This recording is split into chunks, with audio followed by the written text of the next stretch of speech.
بینەرانی خۆشەویست خۆشحاڵم لە درێژەی بەرنامەکانی تەلەڤیزیۆنی پەرتۆ لەگەڵمانن لەگەڵ هاوڕێ ساڵحی سەردارین بۆ گفتوگوکردن لەسەر ئەخبار و ڕووداوەکانی هەفتەی ڕابردووی شاری مەریوان کە کۆمەڵێک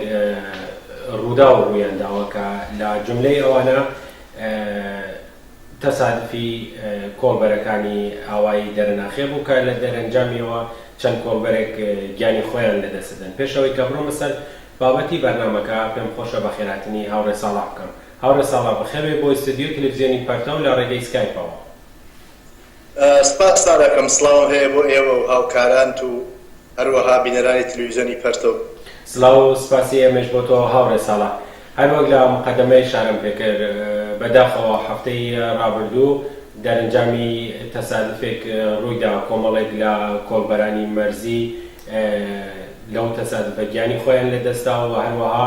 چەند کەسێکیش بریندار بوون. پێم خۆشە لەسەر ئەو وەزعیەتە چه هەواڵێکت پێیە بۆمان باس بکەی هاوڕێ ساڵح؟ بەڵێ هەروە کە خۆتان ئیشارەتان پێکرد بەداخەوە پێرەشەو لە جادەی مابەینی دەرەناخێ بۆ دزڵی دوو ماشین تەسادفیان کردووە کە ماشینێک پڕ بووە لەو کرێکارە کۆڵبەرانەوە بۆ ئێمراری مەعاشی خۆیان و بۆ بژیوی زندگی خۆیان و بەخێوکردن خێزانی خۆیان وەکەنە مەرزەکان و لە مەرزەکانە ئەکەونە بەر گولە و دەستڕێژی بەکرێگیراوانی جمهوری ئیسلامی بە هەزار مکافات نانێک دەرێن بۆ خۆیان. بەڵام بەداخەوە پێرەشەو لە ئەسەر ئەو تەسادفا کە 10 کۆڵبەری خەڵکی دەرەناخێتیا بووە چوالیان گیانیان لەدەست داوە و باقیەکان بریندار بوون. من هەر لێرەوە لەلایەن کۆمیتەی کوردستانی حیزبی حکومەتیستەوە سەرخۆشیەکەمدا کەس و کار و خانەوادە و ئازیزانی ئەو چەند کەساوە هیوادارم ئەوانەی وا بریندار بوون سڵامەتی خۆیان بەدەست بێننەوە. ئەمە ظاهر ڕووداوەکە ئەوەیە، بەڵام دوو مەسەلە هەست لێرە کە ئەکرێ باسی دەسەکەین. یەکێوە وەزعیەتی ئەم کۆڵبەرانە کە حتا لە شوێنگەلێکەوە ئەچن کە جادەکەی مناسب نییە جمهوری ئیسلامی ئەم هەموو سرۆت و سامان و پوڵ و ئیمکاناتە لە اختیاریا هەیە، بەڵام بەداخەوە جادەکان وتە ئەو جادەوانە پێ چوون ئیمکانات و بوجیان بۆ تەرخان نەکردووە و هاتوچوو زۆر سەختەتیایە، تاریکە جادەکان، تەنگەلانە جادەکان و حتا بەداخەوە خەڵکی مەریوان بە جادەی مەریوان سنا ئەڵێن جادەی مەرگ، ئەوە نە تەسادفی تیابوو، ئەوە جادە ئەسڵیەکەیەکی چەڕەسەر بە جادەیەکی لەو شاخانەی بین دەرەناخێ و دزڵی بەرەو کێفی سوورێن کە ئەڕوانێ بەدی و کوردستانی عێراقا. ئەو جادە ئەو نەوەزی خراپ بووە، ئەم دوو ماشینە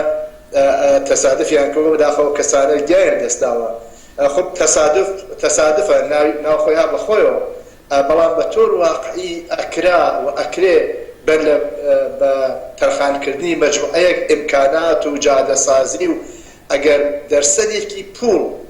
وا لە خەرجی گەلەهای حیزب الله و ئاخوند و مەلا و مفتەخۆر لەو جامعە ئەکرێ سەرفی جادەسازی و ئیمکانسازی و ئەوانە بکرێ، بە نظر من میزانی دەرسەدی تەسادف تێتە خوارەوە و ئەکرێ ئیتر کەسانێک وەکو ئەو چوار کەسەوە کۆڵبەر بوون و هەزار میلیۆن ئارزویان بۆ لە فکراوە چونکە مەینەت و زەحمەت نانێ بۆ خۆیان و بژیوی خاوەنەکان پیاکەن، ئەوە گیانیان بەخت کردەوە. ئەمە بووە باعیس ئەوە کە لە شاری مەریوان بە حەق خەڵک ئازیەتبار بوون، ناڕەحەت بوون، تووڕە بوون و چوونە بەر بیمارستان و ئەو چەند کەسێکیان بەدرەخە کرد. وەزعیەتی کۆڵبەرەکان نزانین ئەگەر بەدەست تەسادفی جادەی تەنگەلان و نەجاتیانە بێ، بەڵام خۆ بەدەست هێزە سەرکردگەکانی جمهوری ئیسلامی وەختی ئەمانە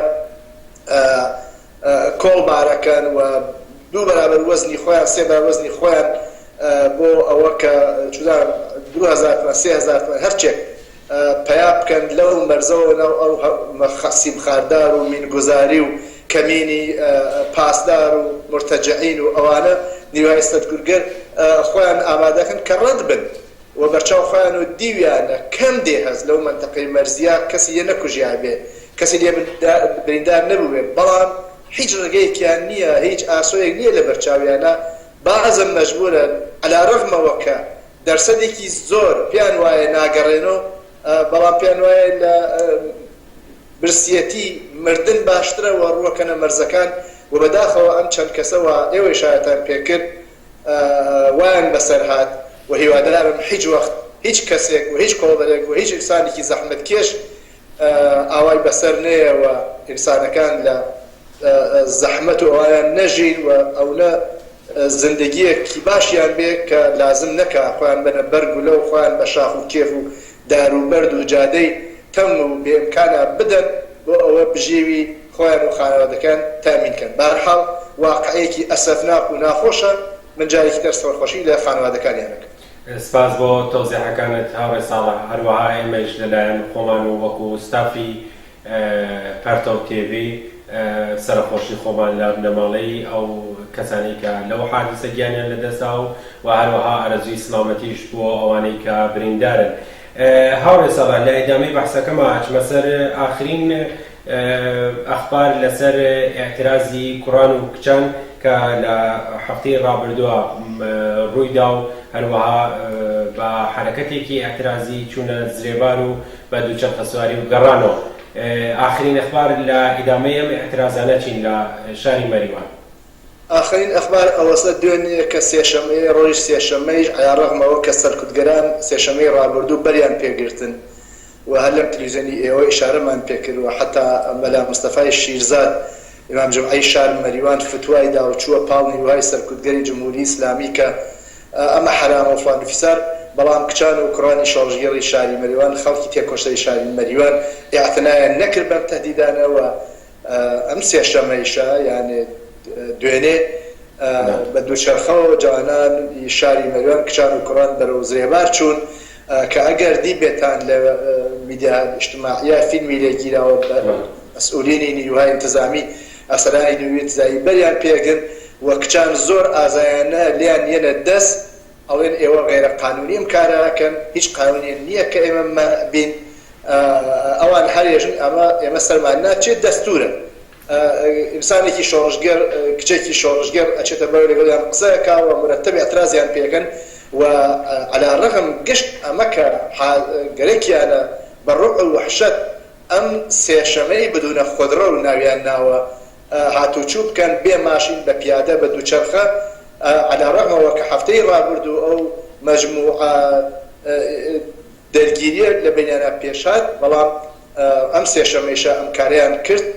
و لەگەڵ مەحبوورین انتزامیە دەرگیر بوون. فعالیەتی و ئاعترازێکی زۆر ئیجتیماعی، زۆر مەدەنی، زۆر بەرحەقە و قابل پشتیوانی ئەمە لەوە پشتیوانیمان لێکرد، ئێستش پشتیوانی لێکەین و من لە هەفتەی ڕابردووە داوام لێکردن کە ئەم سێشەمەیشە بڕۆن. خۆشبەختانە ئەم سێشەمە بەنظر من تا ئەمە تەسمیتە بێت، تا ئەمە کە ژنان و کچان و هەموو ئینسانەکان حەقیانە هەر جۆر خوانگەیەکیانە هاتوچوو بکەن بە دووچەرخە بە ماشین بە پیادە، هەر جۆر پۆششیان هەست تەسبیتە بێ. جواب نیروگەر سەرکوتگەر جمهوری ئیسلامی نێنەوە ئەگەر متحد بن، ئەگەر ئاوا دوێکە و هەفتەی ڕابردوو ڕۆیشتن و زۆر حەق بەجانب و بەئەتماد بە نەفسۆ و صاحب حەق قسەیان کرد، وتیان ئێمە حەقمانە، حەقی ئیبتیدایی ئێمەیە، ئێوە ناتوان بەرمان پێگرن، حتا قانون نیە لە موردەوەکەیەوە ئێمە بگرن، ئێمە کارەی خۆمانەکەین و بەنظر من ئەوێ بەردەوام بن. ئێمە بە حەچەی هێز و توانامانەوە لەگەڵیانین و داواکەم لەو کەسانەوە دوێنێ و یا هەفتەهای ڕابردوو نەچوون و یا تەماشاگەر بوون یا وەختیان نەکردووە لە هەفتەگەل داهاتووە حتمەن بڕۆن پاڵ بن بە پاڵ یەکۆ بە دووچەرخە بە پیاوە بە دووچەرخە بڕۆن بۆ زرێبار بۆ شوێنە تەفریحیەکان و گوێم بدەن بە وەحشەت و دەسولاتی مەسئولی جمهوری ئیسلامی. ئەگەر ئەم بارزە مەدەنیە بەم شێوە ئەترازی دەسە جەمعی و متحدانە و متشەکل چێتە بەرەو، من وازانم ئەوان مەجبورە بن ئەمە قبول بکەنەوە. وەختی ئەمە قبول کرا، وەختی ئەم دەستاوردە تەسبیت بوو، ئەو وەختە کرێ وردە متاوباتی حەق بەجانبتر و متاوباتی ئینسانیتر لەسەر حەق و حقوقی ئینسانەکان لەو جامعە مەترەحکەن و ئەم بارزەی بۆ بکەن. من پێم وایە ڕێگەیەکی زۆر دروست، زۆر حەق بەجانب و زۆر عادڵانەیە. امیدوارم لە هەفتەی داهاتوو هەفتەکانی داهاتووشە ئەم ئێعترازە و ئەم هاتوچووە و گوێنەدان بە دەستورات و ئەوامری مەسئولین جمهوری ئیسلامی لەو شارە و هێزە سەرکوتگەرەکانی بێتەوەجە بە ئەوانە کارەکە خۆیان بکەن و وێنە بن. بەڵێ ئێمەش ئارەزووی سەرکەوتنیان بۆ خوازین و هیوادارین بەردەوام بن لە کارەکانی خۆیان. بەڵام هاوڕێ ساڵح لە درێژەی ڕووداوەکانی شاری مەریوان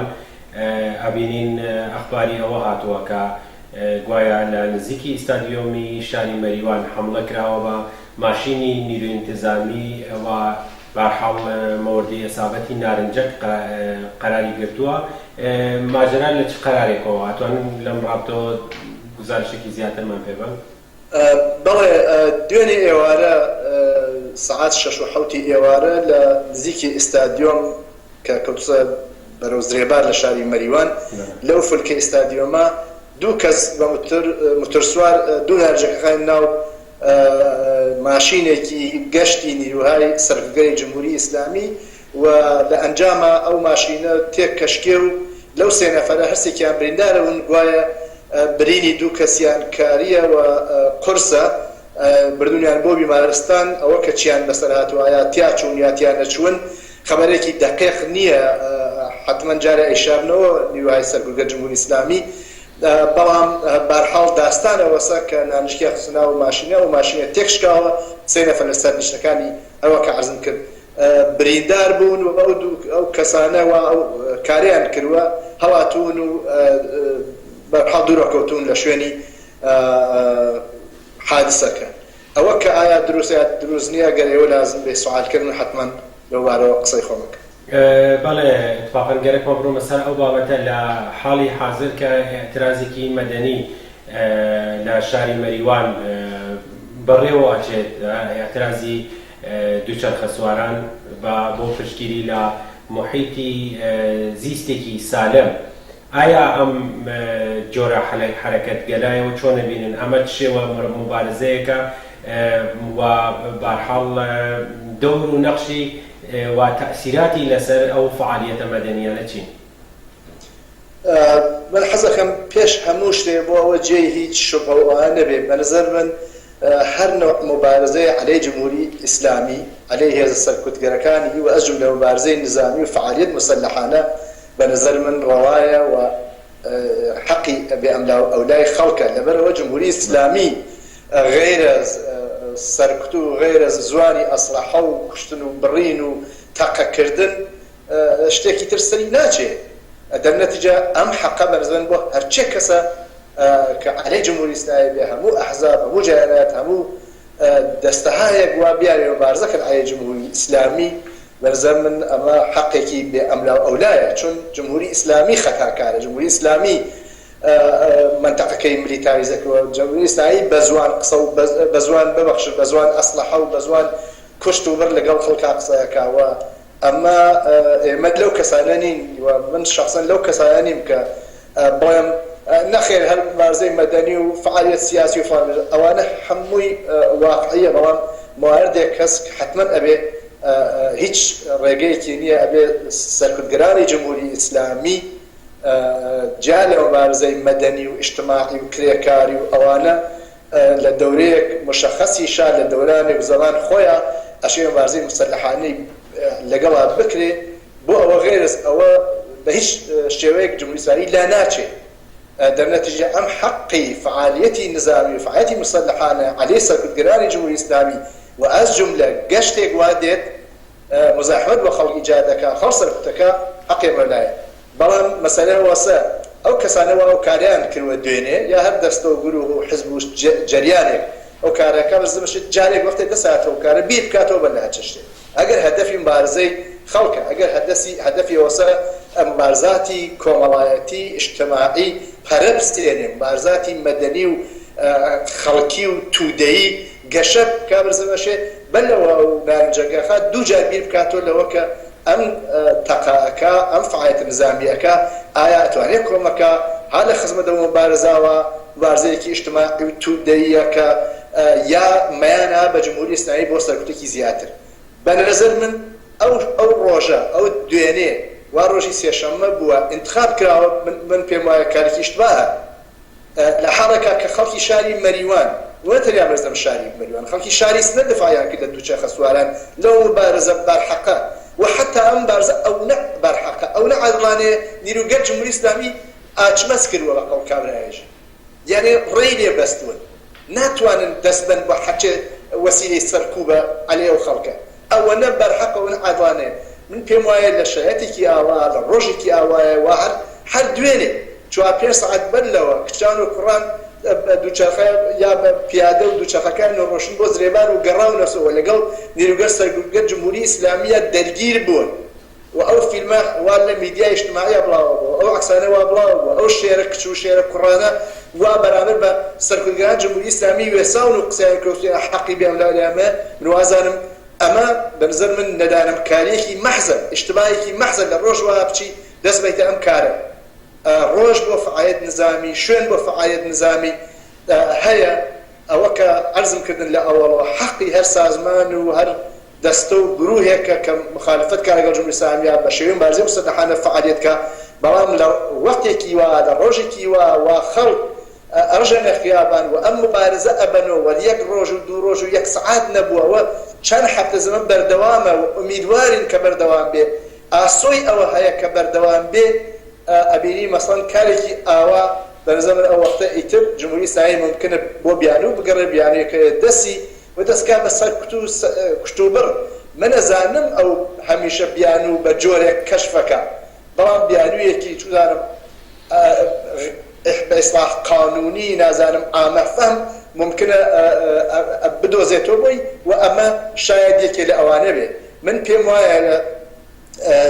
دوێکەوە متفاقە کەوتووە شاید جمهوری ئیسلامی دەستی ئیتر بە جۆرێ باسترە بێ بۆ گرتن و بۆ ممانعەتکردن لە ئەو مبارزە مەدەنیە هەیە مبارزات شار مەریوان بە نەزەر من تەنیا دووشەخەسواری نییە مبارزاتی ژنان مبارزاتی جوانان مبارزاتی کرێکاران لە عەرسەهای مختلفە بۆ حەقی خۆیان ئەوە کە کۆڵبەران نازانم اعتصابیان کرد ئەوە کە خەڵکی شاری مای اعتصابیان کرد بۆ مەرزە بکەنەوە ڕۆژانە ئەگەر تاریخی ئەم شارە چاو لێ بکەی بەزەمن پڕە لە هەڵسو و کەوت پڕە لە مبارزەی ئیجتماعی ئەنوا و ئەقسام شێوەهای مبارزاتیان دۆزیوەسۆ بۆ ئەوە کارەکان خۆیان بەنە بەرەوە دەرنەتیجە بە نظرم هەر ئیقدامێ هەر فعالیەتێ هەر چەند حتا حەقت بێ ئەگەر لە خزمەت ئەمانە بێ و ئەگەر کۆمەک نەکا ئەگەر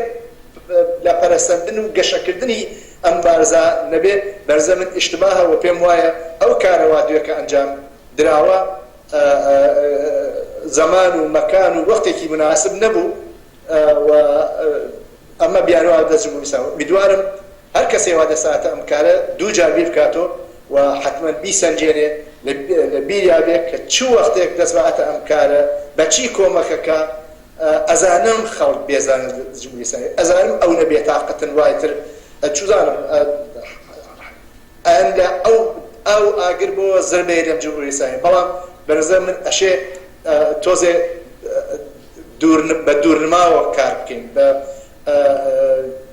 ئاسۆیەک لە بەرچاومانە بێ بزانین چیەکەین 4 ڕۆژ یا 4 کار ئەولاتر خۆمان ببینین ئەگەر ئەمە نەبینین تەسیراتی ئانی ممکنە بێ ممکنەیەکیش ئۆخەی فڵانە